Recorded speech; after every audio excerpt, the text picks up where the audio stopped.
Welcome to the Australian Hiker Podcast, Australia's longest-running hiking podcast, downloaded over 750,000 times in over 160 countries and providing you with an Australian perspective on all things hiking.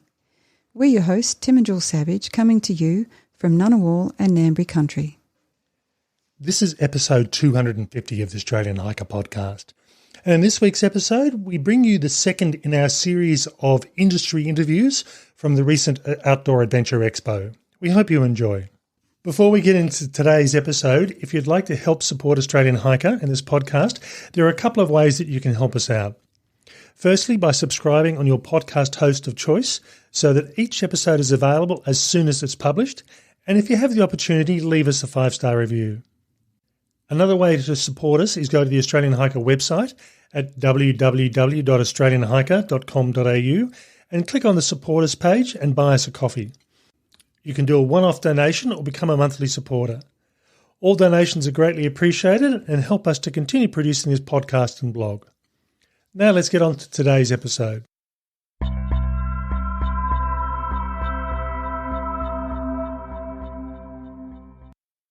In episode 249, we brought you the first of the series of interviews at the recent visit to the Australian Outdoor Adventure Expo in Sydney. These last interviews take into account two suppliers, the first being Osprey Packs and the second being Marmot. To get the best of this interview, we recommend that you go to the show notes for episode 250 on the Australian Hiker website and follow along looking at the photos that we've taken of the products that we're talking about. So now I'd like to welcome Dave Casey from Outdoor Agencies to talk about Osprey Packs. Okay, so we're here with Dave Casey from Outdoor Agencies, and Outdoor Agencies are one of those companies that has a lot of brands in their stables, but today we're particularly talking about Osprey Packs like we had done in the last couple of years, just to see what's new or what's coming up in the Osprey range. So Dave, thanks for taking the time to chat with us. No problems at all, Tim. Thanks for having me. Okay, so what is coming onto the market as far as Osprey is concerned that we need to keep an eye out for? Yeah, I guess good timing to catch up. It's the start of our winter season, so over the next few weeks, 3 to 4 weeks, there'll be quite a few new packs starting to hit our retailers in Australia. And majority of those are aimed at your bushwalker, hiker, backpacker. Use your adjective end user who's wanting to get out there during the winter or Easter season as well. So it's good timing that you've popped through. All right. So we've had a brief look before the start of this interview. So we'll have a look at the key hiking packs that are changing over this season. And the first of those is in the Atmos family of packs. So what's new as far as Atmos is concerned? Yeah, thanks. The Atmos and Aura AG have been staples in the market for our customers for many, many years ago. Very well loved. But there has been the odd person who is like, there's lots of features, but I don't need all those features. I'm not a user who likes to have a pocket in the bottom of the bag to get into that sleeping bag through that way. They want to shed a few things and see them superfluous to their needs. So a slightly lighter version of the Atmos and Aura has been redesigned or designed. Very uniquely named, the Atmos Aura LT for light. Not very unique there, but it sort of tells it how it is. So it's a bag which they've stripped away a few of the features. That pocket through the bottom to get to your sleeping bag. Still has a few pockets externally for water bottles and raincoats and so forth to go in, and still naturally that pocket on the hood.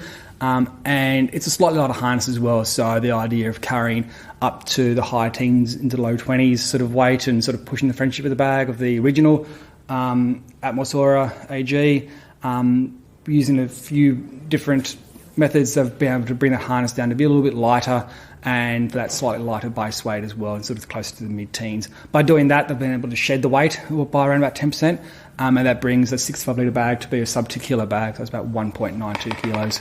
All right. No, I think that's good. Now, from memory, I think my older version of the Atmos 50-litre pack that I've got, I think was about 1.9 kilos. Yep. So basically, that's it's shifting the larger bag down to that lighter sort of weight now. That's right. The larger, exactly right there. And then that 50-litre version, you're shaving about 200 grams more off that, so you're looking closer to 1.7.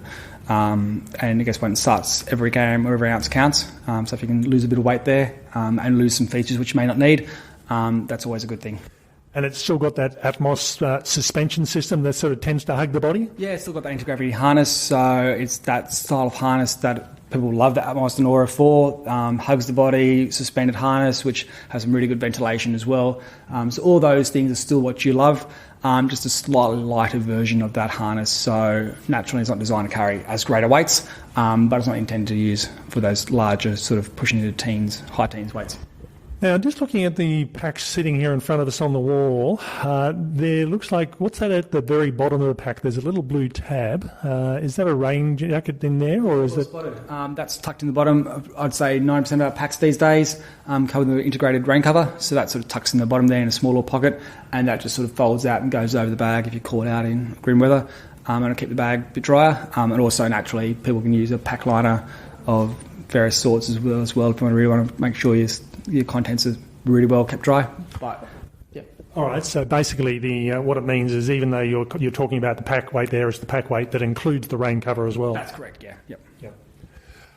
Okay. And colour range on the Atmos LT and Aura LT range. Yeah, got a number of colours in the range. Majority tend to be more the hues of greens and blues for men, and some sort of more maroony sort of style colours and some teals for women as well. But there's a few colours there, and then naturally there's also a darker sort of black/grey colour that's there as well for people who want to be a bit more incognito. But there's also some brighter colours as well if you want to sort of look good in photos as well. Okay. Now, moving on from there, from the Atmos, we also have some changes to the Exos pack range.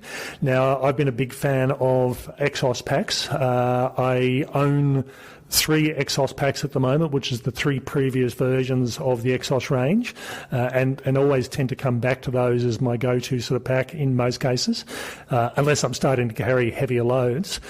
So what's the new pack in the Exos/EJA range that's coming out? Yeah, so we've got a Pro version of that. So we've had the Pro range of bags in the Talon Tempest, and some of our mountain biking packs have a Pro version as well.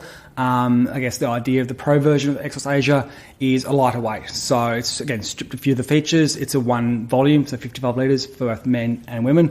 It's definitely...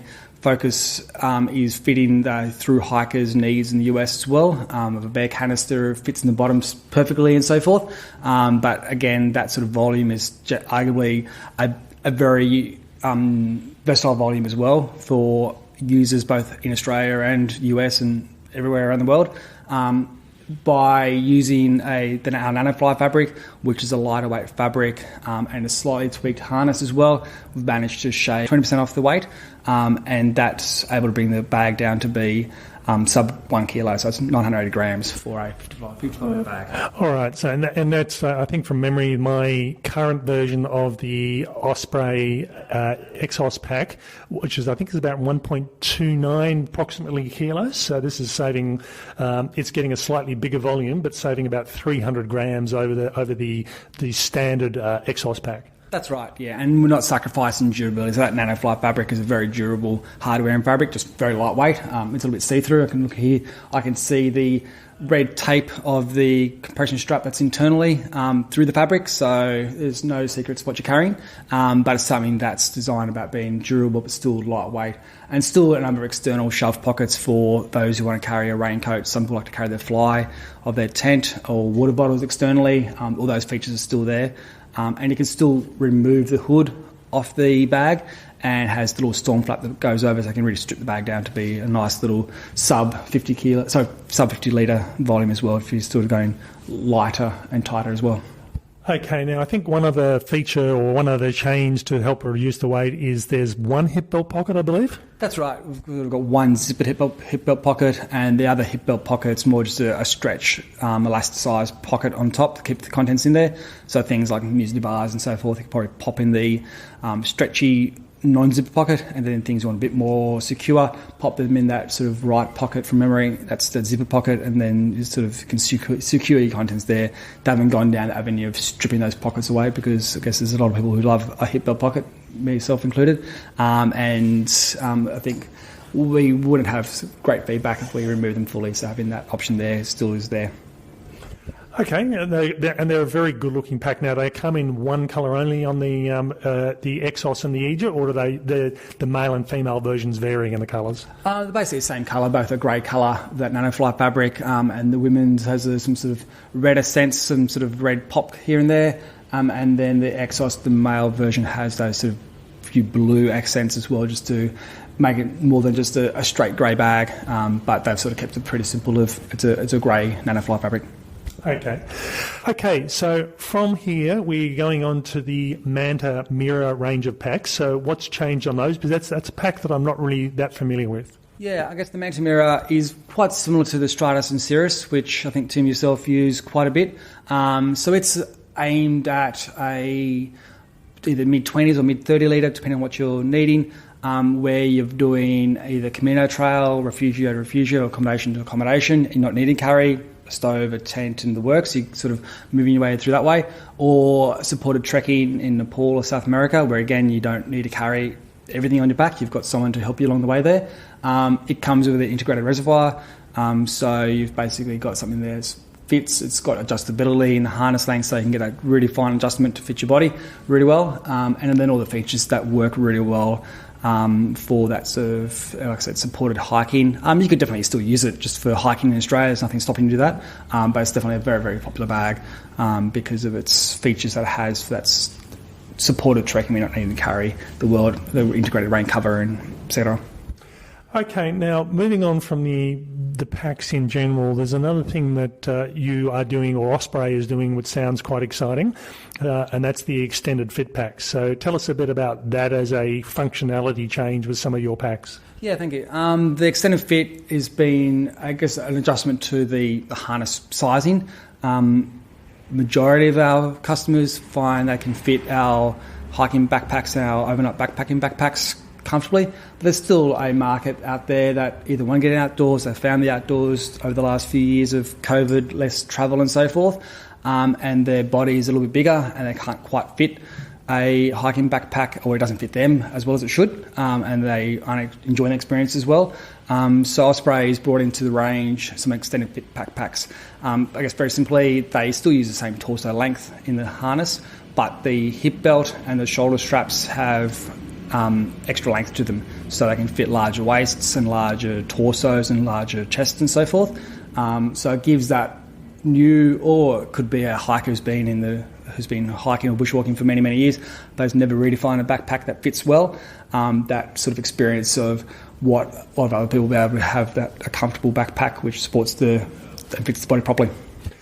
Okay, so in relation to the packs we've discussed and the extended fit, when can we expect to see those on the Australian market? Yeah, they'll be released as well over the next few weeks. We're sort of focused on 4 packs in the range at the moment.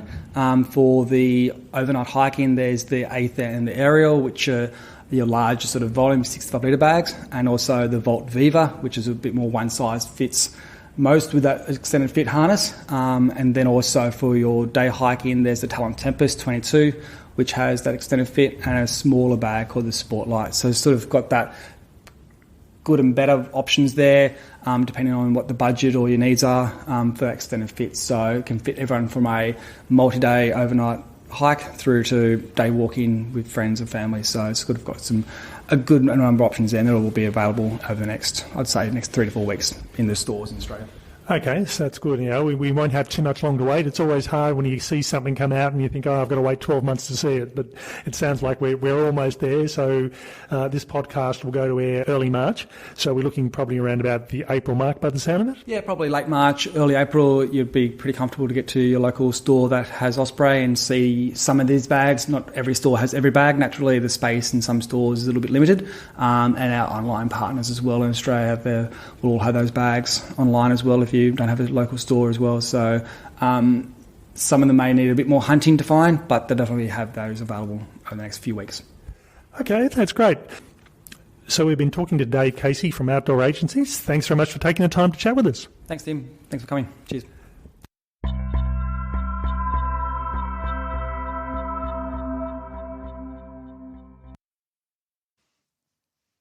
I always love talking to Dave Casey from Outdoor Agencies about Osprey packs. It doesn't seem to matter when it is. Osprey always seems to have something new and exciting coming onto the market. So in this case here, there are 4 key things we talked about in this interview. The first was the Osprey Aura LT range, which is a lighter version of the very good or very well-selling Osprey Atmos and Aura packs. And this just takes these well-known packs and strips back some of the features that people don't necessarily need. And in my case, I do not use the bottom zip pocket on a pack. I've typically got a pack liner inside, so it renders that feature unusable. So to see that bottom pocket taken out, I appreciate that. And I think it's also given a lighter weight pack, but still maintaining a lot of the really good features that makes this pack one of their best-selling products on the market. The next range we talked about was the new Exos and Eja Pro packs. And these packs, when you sort of look at them and talk to Dave about them, they were very much designed for the US long-distance hiking market, and they're designed to take a bare canister, which was required in some areas of the States. And this pack is a 55-litre pack, so rather than being a 48 or a 58, which is coming in the standard Osprey, Eja and Exos packs, this sort of sits somewhere in the middle. But you end up with a pack that is sitting just below 1 kilo in weight and carries comfortably around about that 16.5 to 18 kilos of capacity. So even if you don't necessarily need to get that full bulk, and for me, 55 litres is probably more than I need in most cases, what it means is I can cinch it down, or potentially I could remove the pack brain and just get away with the basic pack itself. So it's a good-looking pack. It's a pack that I think will sell very, very well. And again, I'm looking forward to having a good play with this one at some point. The next range of packs that we talked about is one that I'm not really familiar with in the Osprey range, and that was the Manta and Mira range, which comes in a 20-ish and a 30-ish size the options. So again, it's a new pack for me. So I'm looking forward to seeing what these are like and what these test out as. There is no end of packs in the 20 or, for that matter, the 30-litre range, and it really is what do you need this pack for? And Dave was saying certainly with these packs, they tend to be aimed at things like the Camino, where you've got a supported hike and don't need a huge capacity, but want a bit of load carrying a pack with a bit of features on them as well. And finally, we talked about the extended fit option that's coming through on some of their packs. I think with just about any pack manufacturer worldwide, they tend to manufacture their packs for the average hiker, whatever that happens to mean. So I think if you fall outside the average, in this case here where they're talking about extended fit, having a bit of extra girth around the shoulder region or having a bit of extra girth around the mid region, you were often lost the ability to use a lot of packs that were on the market. And by bringing an extended fit version, which gives you additional shoulder strapping and provides additional sizing around the waist area, it opens up a very good range of packs to a wider range of clients. So I think that'll, again, it's something that it seems really obvious and really logical. And while it may not be necessary that every hiker needs this sort of extended range capacity, I think there will certainly be a market there for it. One thing, if you go through and have a look in the photos, I've got a picture of the pack wall at the Osprey Outdoor Agency's office, and Dave was actually saying if they included every pack in the range in every colour, it would fill up the entire walls of this room, all 4 of them. So again, there's a huge range of packs that they produce, pretty much something for everyone. In this second and final interview of this episode, we talked to Dan from Marmot Equipment. Marmot's one of those brands that many people will probably know for their excellent rain jackets, which Jill and I have been fans of for a number of years, but you may be surprised to know that they produce quite a wide range of equipment, including clothing, tents and sleeping bags. And in this episode, we find out a bit more about what they bring to the Australian market. Okay, so next we're talking to Dan from Marmot. Marmot is a brand that has been around for many years, and while some people are very much aware of it, it's not possibly as well known by everybody. So, Dan, thank you for taking the time to chat with us today. Thanks, Tim. Yes, Marmot, international brand, been around for, coming up, I think we're on our 50th year, actually. Based on the west coast of the US, just out of a small town called Santa Rosa, which is north of San Francisco. So the classic home of the great outdoor brands. A lot of them have sort of hedged their way out of that part of the world.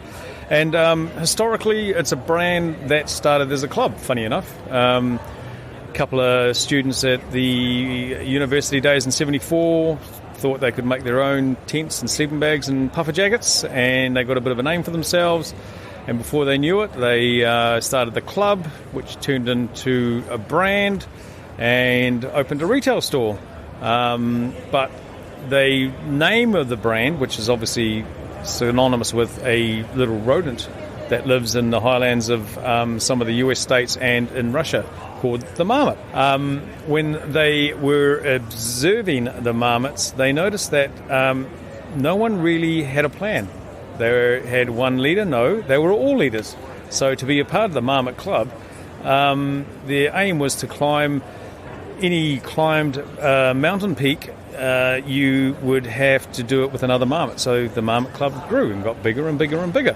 There was no leaders because they all thought they were leaders. So that's how it started. Anyway, in 1974, they got a contract with Clint Eastwood's movie The Eiger Sanction, and they were requested to produce some puffer jackets, the baseline puffer jacket required, and being entrepreneurial, they thought they would take the contract, even though they've never made that many jackets before. But anyway, they rolled them out, and it was a success. And 50 years later, here we are. Now Marmot's evolved into, mountains to the streets. It's an expedition product that's made its way down to everyday active use. So we make sleeping bags, tents, outerwear, rainwear, insulated jackets, right down to shorts and underwear. And Marmot's evolved to be, the top 4 North American outdoor brands in the US. So, and globally, we've obviously stretched out to over 50 countries. So it's a good product. It's based around technical, high performance, and fit for purpose. So that's Marmot's kind of short story. Okay, and what's, I believe, just having a chat to you before this interview, that they're also reasonably environmentally friendly in the way they produce their products? That's correct. We've been using recycled products or upcycled products. So we've taken, used garments or fabrics and then upcycled it and turned it into a new product and put it into a raincoat or into a sleeping bag fabric or into a tent fabric. So Marmot's always had the philosophy that, end of the day, the product they produce is designed for an outcome, and it is used and should be fit for purpose. So, yes, it needs to have an ability to perform in those environments, but also it still needs to be functional and obviously have an environmental footprint that's not impacting on the planet as some brands do. We use recycled nylon in all our rainwear. We have PFC-free treatments for our DWR treatments on the outer facing of fabrics, right through our nylons and polyesters. You'll find that we have been using recycled products for over 30 years. So, and also, Marmot was the first outdoor company to use Gore-Tex in the late 70s. Gore-Tex was only a product used in insulating cables for underground to protect them from rain. So Marmot saw the opportunity and put it into action in a sleeping bag. So, we've been renowned for technology and utilising, I guess, products that are not only safe for the environment, low impact on the environment, but still coming out with an outcome of function. So. All right, that's good. So again, Marmot, as I said, it's a brand that has been around for many, many years, but it's sort of gathering strength and speed in Australia. So the first thing we're going to look at today is the range of tents. So tell us about Marmot tents and what they do. So Marmot makes a range of tents, obviously right through from a backpack entry-level sort of product, which still has the function of a high expedition tent, but in a slightly lower spec, price-orientated configuration. And one of the categories we offer this in is called your standard backpack entry, and there's a series of tents called the Catalyst. We do it in a 2-person and a 3-person. It is a dual door entry with a HD pole set, and we use bathtub floors to protect you from water with a 2-inch upturn. The seamless in that bathtub as well, completely 100% tape seam sealed. They're a real traditional 2-season tent. Yep. So the aim here is to get people out using a tent with a couple as an example.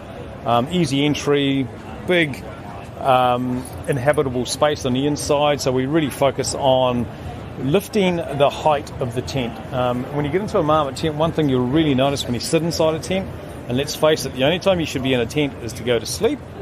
But often you're stuck in a storm, and what happens? You end up being stuck in your tent, sheltering from the conditions. So when you're seated with your in a seated tent on the ground, you want as much headspace as possible. Obviously, you don't want to be knocking your partner, or obviously you want to be having your head on top of the body of the tent. So we really focus on putting beams and pole structures in place that really elevate the head space of a tent. And the Catalyst at a sort of an entry point level at $479 retail, it does provide an enormous amount of internal space. And overall, the length of the tent would cater for someone in that 6'5", 6'6" length, so it's a very long tent. Packs down, comes with a free footprint as well, so we include a footprint as an additional fabric that essentially it's a tent base that attaches to the main body of the tent and extends the life of the floor, especially when you're doing a long stay. If you're in a campground and you're there for multiple days and you're getting in and out of the tent, there's a lot of fabric moving between ground and the tent base, so it's important to have a little bit of extra protection. Well, that comes free with our tents as well. Dual doorways, and that's the same in a 3-person tent. We also make sure a lot of the construction, all the corners are reinforced, double fabricked, and also box stitched. So we use a box stitch with a cross stitch in there, and that basically just reinforces the whole structure of the tent. And we use a dual tab, not a single tab, so it's pulling in 2 directions, not one, so we don't end up with a weak point. And again, we've got to maintain weight, so we want to reduce as much weight as possible, so we use the lightest clips and poles that are available for that price set. Being that it's only a $479 price point, you're going to get a lot of features, but you're obviously buying a tent that's a little bit heavier than, say, an ultralight version. Yep. Okay.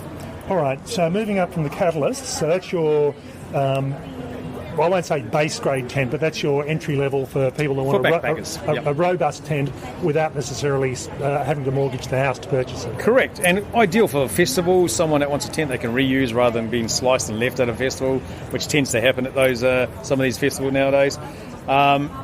It's a fantastic product, and then from there you move up to a range of tents called the Tungsten. Now the Tungsten series is a similar kind of pole set construction, but it goes to more of a 3-season product.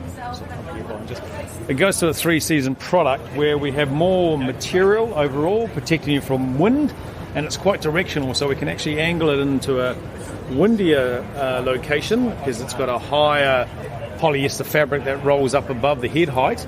And then on the other side of the tent, you'll find there's more mesh, so we can allow more ventilation and more vapour to pass through it. So it becomes a really good 3-season all-round tent.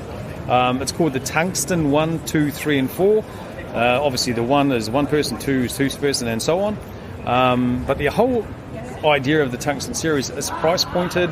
It's mid-price, but you get just about all our features offered, and from our ultralights right down to our entry Catalyst range. So it's a good all-rounder, good footprint in a sense of space. We're currently looking at a 1-person tent in front of us now, which is ideal for those guys who are doing bike packing, single trips. They're on their own. They don't want to carry too much weight. They're kind of trying to compact everything into a smaller space in their backpack. So the one-person tungsten is a really good option for that, but obviously it's available in the larger sizes too. All right. And recommended retail of, so just going back to the catalyst, you were saying the two-person catalyst is $4.79. Correct. What are we looking at in the two-person tungsten? Tungsten 2P is $5.99. Okay. So it goes up about $100, but you are gaining a lot more material. You're gaining a slightly different footprint in the sense of entry and exit, so it's slightly wider, longer than the catalyst, and the configuration is slightly different too. The catalyst has a particular pole that comes out on the brow that opens it up to a very square vertical wall, whereas the tungsten has two doors that are doing the same thing. So it's got a very vertical side entry points on a very upright vertical wall entry, so it makes it easy to get in and out of, but also keeps the weather away and keeps the fly, once applied, away from the dripping into the main body of the tent. We call it a traditional, I guess it's called a traditional X-frame tent, and that's the term used for a tent that just has two poles that cross over each other. But we have knee bends imported into each end of the tent as well, and what the knee bends do, they come up about 35 centimetres to 40 centimetres. They create a very square zone one. The zone one on the tent is where your head is. So when you're in the tent laying down and you need to lift your head up, you don't want your head hitting the back of the tent because that draws moisture through, because obviously condensation builds up. So we create this very vertical head area, which sits around 40 centimetres above the ground, and then it pitches into its natural curve of what we call a dome tent in most cases. But we ensure, by the tungsten series, we ensure that we still have space. We have dual storage compartments at each end of the head and toe end. And we then incorporate some gear lofts that come with the tent, and also a diffuser light holding sleeve that's up in the top of the tent. When you put your headlamp in it, as obviously as we know, headlamps can be quite directional. When it hits the diffuser fabric, it pushes the light out and it makes it more of an ambient space. Okay. It's called a light diffuser sleeve. So that's a handy little feature. I mean, as you say, you end up getting blinded by the head torch if it's pointing in the wrong direction, but at least this one is going to, as you say, diffuse that light out. Yep. It's certainly a thing you need when you've got someone else in the tent with you, right? So that's the tungsten 1, 2, 3 and 4. And then we sort of took the same footprint and shape and design, and then we incorporated it into what we call the UL series. So the UL stands for ultralight. So it's the same sort of family, same shape, same fundamental design, but we've lightened everything up. We've gone to an ultralight DAC, Douglas aluminium pole, which is one of the best pole producers in the world. And we've lightened that right up. We've gone to an ultralight polyester mesh and polyester light floor. We're gone from what we call the traditional tungsten 2 weighs in at 2.5 kgs. Well, the UL comes in at the UL comes in at 1,500 grams. Okay, so that's full weight. You're losing about a kilo. You're losing about a kg, but you've got the same design shape. But what you do lose, obviously, by going to an ultralight, you end up with a lot more mesh. So the usage drops down to like a 2-season, really, to be fair, unless you've got a really good floor mat and a really good sleeping bag. Yep. But ideally, this kind of user is wanting it to be light, pack into their pack, fit for purpose, as we say. But we still do big, large double-door D entry doors, shaped like a D. So we still allow for dual entrance. It comes with a great vestibule space, around about just under a metre in square meterage on both sides. All our tents, by the way, are colour tabs, so we have tabs on each pole corner, so we know where we need to put the pole sets to make sure it is erected in the right direction. Just little dinky things like our sleeves for gear storage are really lightweightly designed, so you can see them in a tent, but they don't stand out like some of our sort of base models like the tungsten and the catalyst do. Obviously, we've got the diffuser insert on that as well, and it's available in a 1-person, 2-person, and 3-person. Yeah. And the 1-person weighs in around about 800 grams, so it's a very ultralight tent. Obviously, the tungsten UL2 at just on 1.5 kgs. And then we have another tent in the UL series called the Super Alloy. Super Alloy, again, a dual door, only available in a 2-person and 3-person. And this sits in around about 1.2 full weight, 1.2 kgs. Yep. A lot of tents, or a lot of brands, when you look at their spec sheet, they'll have their minimum weight.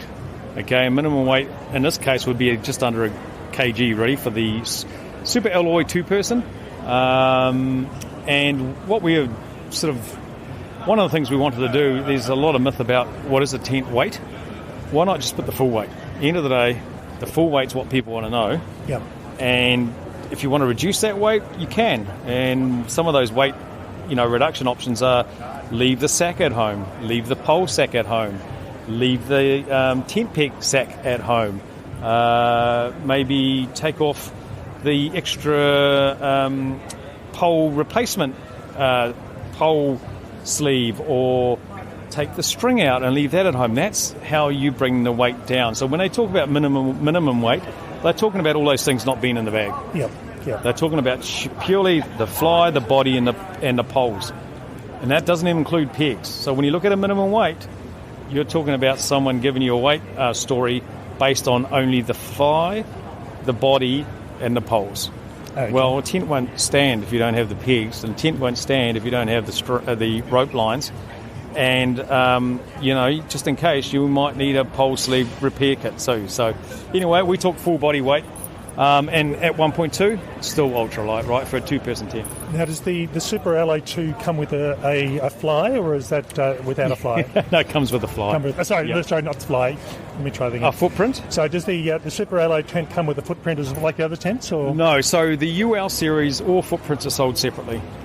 So if you're looking at our tungsten standard and our catalyst, and of course another tent we haven't talked about shortly is called, they all are sold with footprint included, which is a great sort of add-on.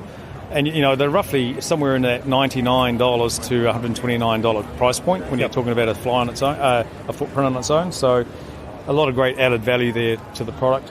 But the Super Alloy series really is those guys looking for minimalistic packing. They want something that compresses really small. It comes with a really small stuff sack. When it's loaded, we're talking, I'm looking at probably around 40 centimetres in length maximum once you've got the pole sets in there. Yep. We've talked about the weight already. If you're looking for something that's high performance, full waterproof, tape seam sealed. So we use obviously all the coatings on flies are roughly around 1500 mm rated, and all the floor bases or all floor tubs on all our tents are around about 2000 mm rated waterproof reference. Yep. So more than enough protection in our environments that we use in Australia. All right. Now, what are we looking at price-wise on this one? Price rise on the Super Alloy is about $10.99 for the 2-person. Yep. So it's at that higher price point, but you are buying, funny this, isn't it? You're buying something that's really light and a lot less featured, but you're paying more. Yeah. That's just the way it is. It's often the way, the old adage of price, weight, and durability. Yes. And you pick where you want to sit in that. You do. If you're really conscious on trying to reduce your pack weight, Super Alloy tents are the way to go, right? The ultralight tents are the way to go. And there's a lot playing in that realm. And hey, look, if you can reduce that weight for your back, you're going to walk longer, and obviously you're going to have a lot less fatigue by the end of the time you get to set up your tent anyway. All right. Now, so moving on from tents, looking at sleeping bags. I'm not familiar with the Marmot range of sleeping bags, so tell us a bit about those. Marmot bags, well, it's part of our heritage actually. When you think about, Marmot's history, we started with this, like I said, we're the first company to use Gore-Tex, and it was actually put into a sleeping bag. We make bags from Expedition Everest right down to hanging out on the beach on a hot summer's day. We've used high quality fabrics, and we also use high quality fills. Marmot has a series of bags from a 900. Now we're talking down. Yep. We talk down series. All our down bags down to the 650 fill. So we're talking 900 fill weights and 800 fill weights, or goose down. Yep. Okay, 100% goose down, and are still filled in the USA. So they don't. Basically, they make the outer shells, and then they've got a filling station. Well, it's actually within their head office. They've got a little lab there, and there's someone in there filling it with 100% goose down. And the difference between what I mentioned about goose down was there's two fill rates, right? There's goose and duck. Duck, obviously, is again a byproduct of the meat industry, especially Asia. It's something that we still use because it is fit for purpose. It offers the best protection for thermal quality or thermal ratio than in synthetic insulation. So, again, the word used is fit for purpose. Yep. Now, being that it's a byproduct of the meat industry, we've taken that down, we've treated it, and our goose down is treated 5 times. So it's washed and rinsed 5 times. And then we dry it out, and then we get it independently tested to get its complete fill weight. Once we've established that and the batch of down has been cleaned and we've got its weight to ratio fill weight, we then allocate it to the bags that we're trying to manufacture. And in this series we're stocking in Australia, we're doing the gas series. Now gas being helium, nitrogen, lithium, we're talking about the light gases. Yep. So we have a range of tents and a range of temperatures.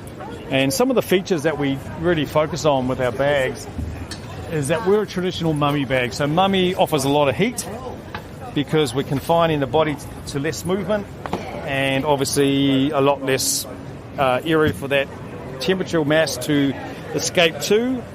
So we make mummy bags. Now mummy bags, a lot of people find them a little bit restrictive, but at the end of the day, fit for purpose, giving you more warmth, no way for heat to escape, so you can spend more comfort throughout the sleep where you're not being woken up by the shivering night. So we also, a couple of our little key elements of the bags, we use a traditional Nautilus hood. So the Nautilus hood's a hood used on expedition jackets, so it wraps right around your hood. It has a full face muff that pulls in and locks around it. We use a dual opening, so the bags flip open like a traditional, what's the word in Australia? A doona? What's the word? A doona. A doona. So it opens up like a doona.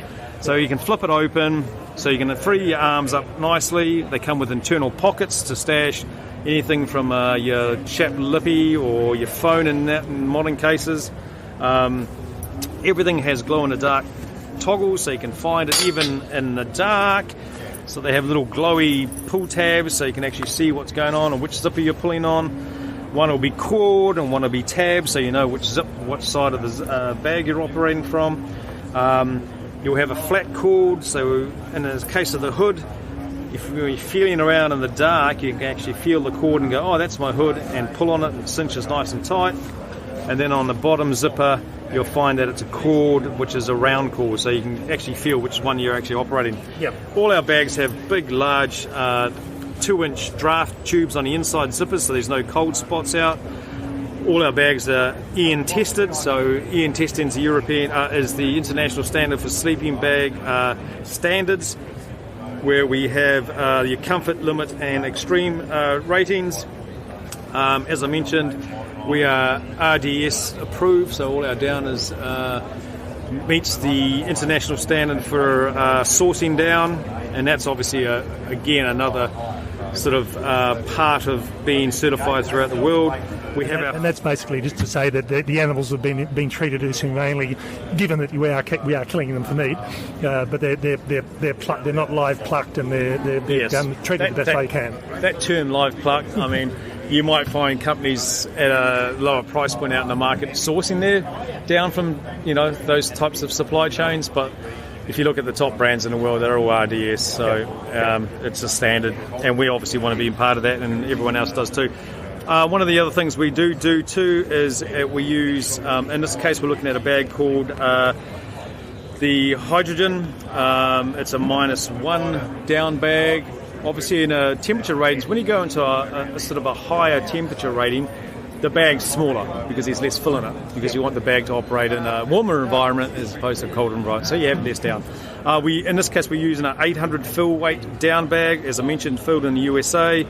All our down has been then treated with a DWR PFC free treatment, so the down plumes themselves have got a coating on them which allow them to remain in their true form, and they repel water. So essentially they stay dry 10 times longer and dry 30 times faster than standard down without the treatment. It's called Down Defender, and it's a process used when they wash the down. So it's used on all of our down products. So we have a series of bags, the 800 series, which was the gas series as mentioned. Then we have the 650 range, which are our most colourful bags because they sort of focusing on our core. That's the middle of our 7-bag series, ranging from -18, -9, -7, -4 and -1. And they're all 650 filled down. And now that's a blend of traditional duck and all with the Defender as well. So a really good product. But the feature sets are the same as the one I've just mentioned. They all have the double opening with the double flip openings. But in the 650 fill, we have a new product been added on, and we have a footbox extension zipper, which opens up the whole bottom of the... So it almost turns it into a rectangular bag rather than just a mummy. Correct. It takes that mumminess away from your feet and allows you to open up some movement around the bottom of the bag. I must admit, with someone with size 15 feet, I mean, I do love mummy bags, but I know a lot of people don't, so that'll be quite a good feature for people. Yeah, and quite often the problem with some of the sleeping bags too, when you're in them, especially with feet of size 15 or something, when you're asleep, there's nothing worse than having pressure down on your toes, because what it does, I mean, naturally when you lay down on your back, what happens? Your feet splay out, right? Yeah. And your feet don't tend to stand upright at your full length 15, they roll outwards, so the length shortens anyway. But what happens if the fabric's too tight, puts pressure on your feet, you end up with achy legs, and that's not a very nice thing to happen by the time you wake up in the morning. Okay. So they're pretty much, I mean, I know a lot of companies will take the attitude that that as you change the down fill to a 650 down or even a lesser quality down, you start taking features off as well. So with these bags, the features lost. No features lost. So it's just the I suppose the size it packs down to is pretty much what it is. So when you're looking at the 800 loft versus 650 loft, the difference is compressibility. 800 down tends to be lighter. You don't need as much of it to get the same loft value as a 650 would. So therefore, you're going to operate a bag that's going to give you, in the sense of the 800 series, they're going to be lighter, more compressible, so therefore smaller in your backpack. When you move to a 650, there's a lot more down in it, because you need a lot more down to get the same temperature value back. What's the word? Temperature protection back. So that's why we have a series of temperature rating bags. But as you're standing beside me now, we're looking at a -18 Never Summer sleeping bag. It is huge. Like, if you pick it up, we are picking it up, by the way, there, listeners. There's a lot in there, isn't there? There's a lot of loft in there. There's a lot of feather, and hence the weight goes up because we're adding a lot more to it. So, you know, this Never Summer sleeping bag is an example. It's a -18 bag rated. 1,780 grams, and this is a 650 down bag. So, but you're going to be really warm. There's no doubt about that. It looks like a very warm bag, but as you say, you're heading up towards the 2 kilo mark on a bag. So. And then you roll down to our Sawtooth, which is our -9 bag. You know, the weight drops down to 1,300 grams. But you've still got a bag that's going to cover a -9 sleeping night. So. Really good in between it. It's one of our best sellers, the Sawtooth, because it fits so many users from that kind of, you know, if you're sleeping on a tent or a bunk bed or slash, what's the word over here, a stretcher. If you're in a stretcher, the bag's going to do well. But if you're on a good thermal mat, you're going to get the same As long as your thermal mat's fine, a -9 bag will treat you for, I'd say, 98% of your outdoor activities, really. Yep. Unless you're in snowline a lot. Yep. But like I said, temperature ratings roll down to, we also do a woman's specific range. Now, why would you do a woman's specific range? Some people might ask, well, there's a reason. Women have a different shape. Their hip lines are lower, obviously their centre of gravity is lower, but also their hip lines vary, but they tend to be quite wide right on the low point. So our bags are shaped specifically for women. So they're slightly shorter in stature, but slightly wider around the hip waist. And that allows them to get the movement they need inside the bag without being restrictive. And there's also a little bit more room around the breast area. So that just allows a little bit more fabric, so it can allow that space just on body shapes that allow them to get the comfort they need. So we have a bag called the Angel Fire, which is a -4 sleeping bag, very woman-specific colours. But the shape is definitely rounded and a little bit more shaped to female anatomy. Yep. Which is quite unique too. Not many people are doing that, or companies are doing that. But we also have bags that go up to that -1, which is a good Australian bag actually, because it covers a lot of temperature ratings around. If you're into down versus synthetic, we do have those options. Also synthetic. We have a couple of bags here called the Trestles Elite Ecos, and they're 100% recycled fill and recycled fabric. So synthetic based, 2 temperature ratings, -1, and the other one -7. So we have the 20 and 30, Eco 30, Eco 20. Yep. The weight, roughly, you're looking at a 855 gram synthetic bag down to a -1 temperature rating.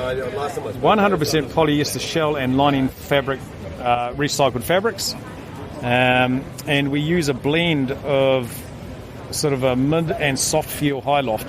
Now the difference is synthetics, well, do we all know the difference between synthetics and down, we'd hope? I think we're pretty well. I think I've drilled that into most people enough by now. So I know a lot of the higher companies will use the synthetic bags. They just tend to be a bit more robust.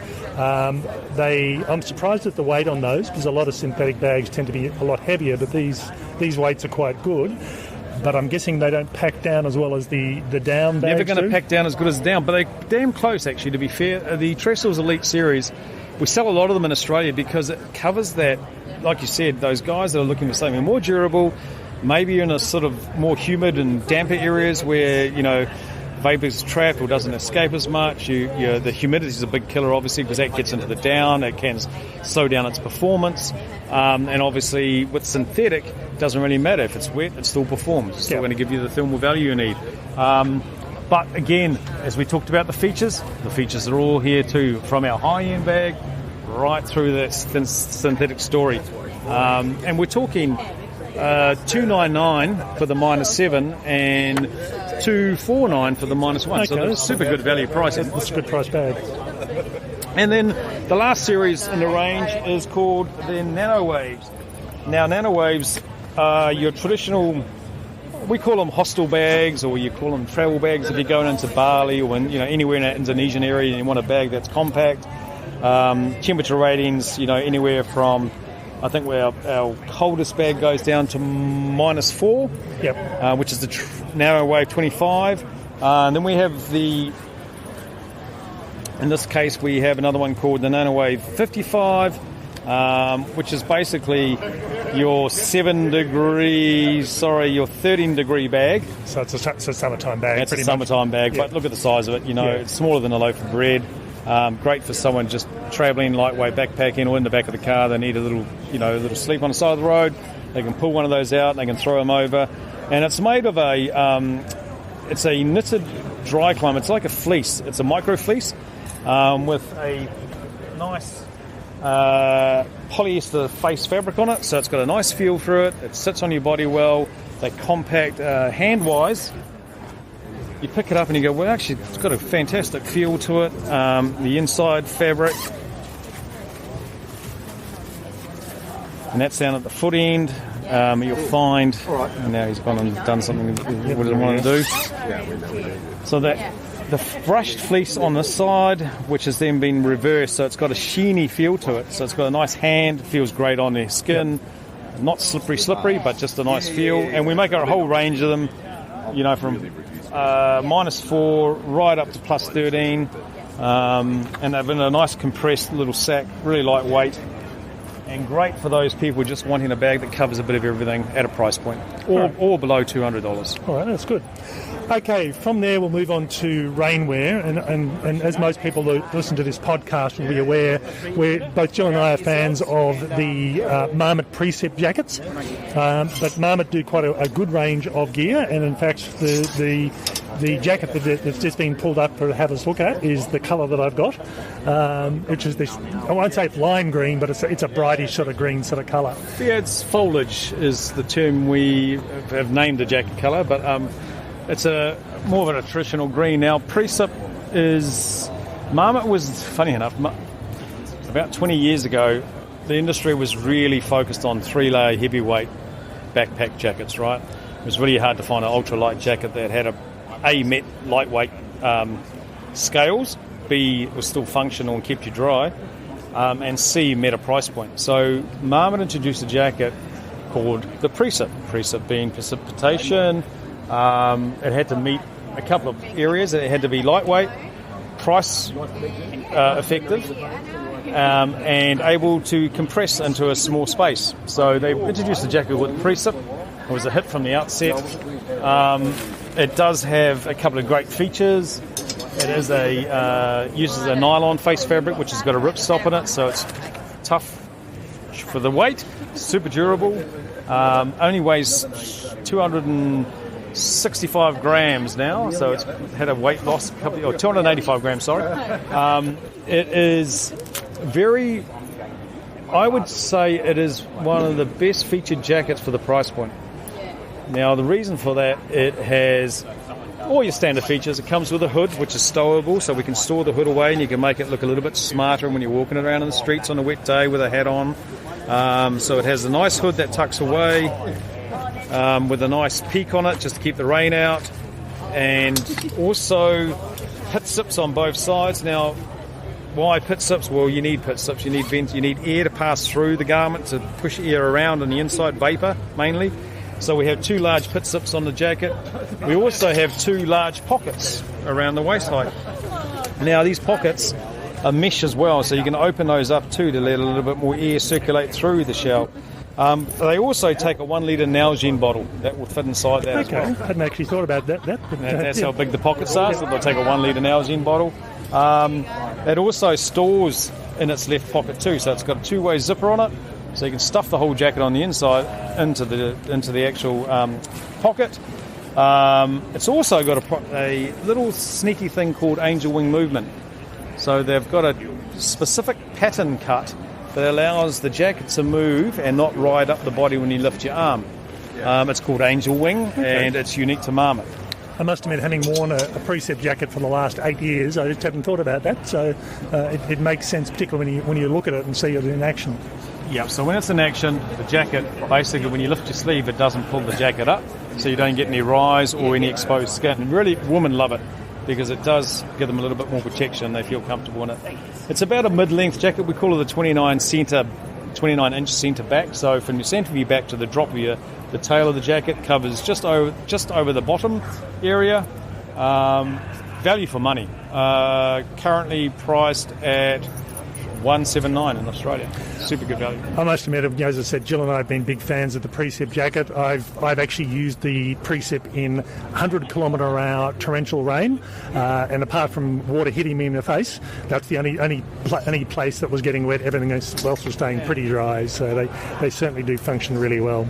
And I think the other thing too, Tim, I forgot to mention. Maybe we should have had just a little brief sort of discussion about how they rate jackets and how jackets are constructed, but the Precept is a jacket that's got a coating on the inside. Okay, now if you look traditional jackets and what they call waterproofing, there's 2 methods. There's coatings and then there's lamination. So the coating process is when they get a face fabric, in this case it's nylon ripstop, then they apply a coating. Now the coating is polyurethane, but it's microporous polyurethane, so it's got in other words, on the inside of that coating, when it hits the nylon, it's really porous. It's got a really microporous. So it's a smaller coating, and then they put a second coating on it, which has got a bit open porous. So what happens in that process is vapor can still pass through it. Yep. Because it's got a porous structure to it. But when it's against the fabric, it's got a smaller porous structure, so it stops water from passing through it, because water vapor, a water drop that's bigger than air vapor. So it sits on the fabric as opposed to pushing through the fabric, and that's how they call it waterproofing. It's a coating only, so yes, it's a great jacket, and it has the ability to obviously keep you dry. It does reduce the durability over a long period of time because it is only a coating. When we talk about layering, lamination, then we're talking about a jacket that's got a membrane fabric in between two fabrics. So a nylon, then a lamination of the waterproof membrane, and then they add another coating on the inside, or fabric on the inside, to protect it from body oils and etc. So then we're talking about Gore-Tex. Gore-Tex is a membrane that's been applied to the face fabric, and then it has another fabric on the inside of that to protect that membrane. More durable. Is it more waterproof or breathable than a Precip? No, they're pretty much the same, but the difference is Gore-Tex has the ability to have a higher waterproof level of protection over a period of time. And it's purely because it's a membrane it's a pure membrane, so it is more durable in that sense as well. Yep. So we go from a entry-level Precip right up to a high-performance Gore-Tex jacket, which, from $499 down to $399, you're going to get an option on both Gore-Tex and in our other proprietary fabrics called Precip. Precip is our proprietary waterproof coating that we use on our jackets, and also available in a pant, which I believe you've been using as well. Yeah, I've just started using the Precip rain pants just before Christmas in 2022, and again, love it. It's a good jacket, and one of my big things that I look for when I get rain pants is, can I get my size 15 feet with shoes on through the actual pants without having to take them off? And yes, I can. So glad you can do that. I do. I have to be careful, but I can certainly do it. Whereas some of the cheaper rainwear options, you've got to basically take your shoes off, which is the last thing you want to do in wet, muddy conditions. Yeah, exactly. So we do have plenty of options there, and in fact, one of our biggest categories is rain shell, and we've introduced a new product too, called the Minimalist Pro. So the Minimalist has been our staple jacket that's been in the market for well over 15 years. It's a high-performance pack-like Gore-Tex jacket. It's at a great price point of $399. Still comes with pit zip and multiple pocket choices. It's a good crossover between urban and traveller style shaping and design. Yep. But we've brought in a jacket called the Pro. Now the Pro, or Minimalist Pro, is a traditional backpack jacket. You'll notice the zippers are really high for backpack use, so the backpack straps come under. You can still access your pockets, and notice there is no pockets around the waist area where you put your backpack, because this jacket's designed to be used for multiple days with a backpack on. And it's a Pro because it has got a new inner treatment that allows a lot more durability, so it goes to a 3-layer, whereas the Minimalist standard is only a 2.5 layer. Yep. So it's more durable, handles pack and multiple use heavy loads. It's a Gore-Tex product, so we call it Pack Light Plus, and it's just hit the markets in Australia and retails for $479. So really good price point, and fits that kind of gap between jumping into that really high end multiple 3 layers, where you're talking another $400, $500 in price point. Yeah. And it's a fantastic piece because it is what has been missing, right in the middle. The jacket that does a bit of everything, and still giving you that protection you need. All right, that's good. Okay, so we're talking from Dan from Marmot about the range of Marmot products, and certainly, as I said, we're starting to see more and more Marmot products. They've always been on the market, but it seems to be increasing in a lot of stores around the country. So thanks very much for taking the time of chatting with us. Thanks, Tim. Appreciate it. Enjoy your day.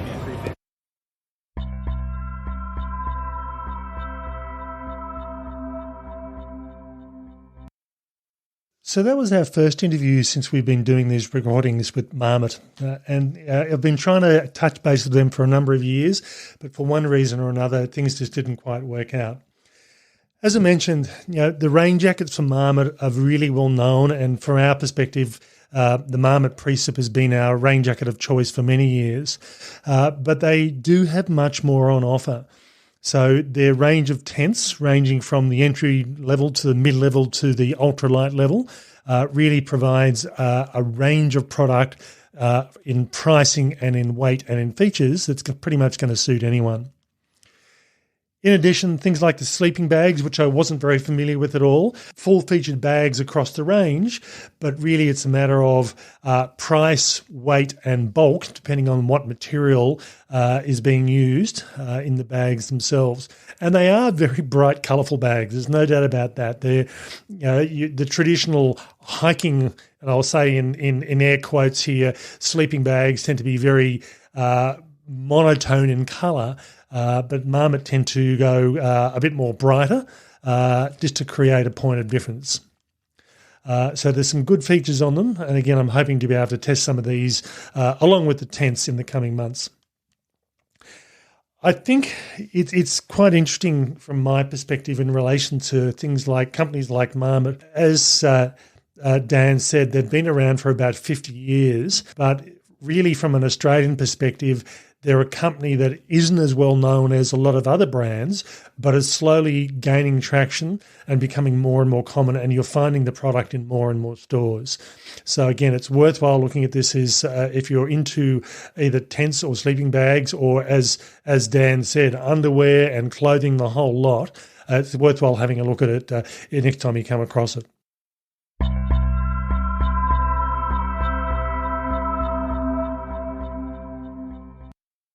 Now, this was the second of our podcast episodes for 2023, and I think the thing that really came to me is that when you think that there is no more features that they could possibly come out with, the companies just seem to keep on coming out with new things that you didn't think you needed, or new features which you think, why didn't someone come out with that before? And it's not just one company that's doing this. It's all the companies are certainly putting the time and effort into creating not revolutionary changes, but just that slight evolution where you get increase in capacity of lighting, compactness or features on sleeping bags. The tent range is forever evolving with different materials being used. And certainly in keeping an eye on what's happening in the equipment market with outdoor gear, there is a lot of new stuff still to hit the market over the next few years. And I think it's one of those sort of things that we're not going to come to a grinding halt with new innovations that keep on hitting the market. We hope you've enjoyed this series of 2 podcast episodes, and again, barring any unforeseen circumstances, and we'll be back in 2024 at the next series of Expos, forecast for early next year, to record interviews to find out about the new and exciting product coming online. Okay, we hope you've enjoyed this episode and the episode 249. That's all for this week. Bye for now.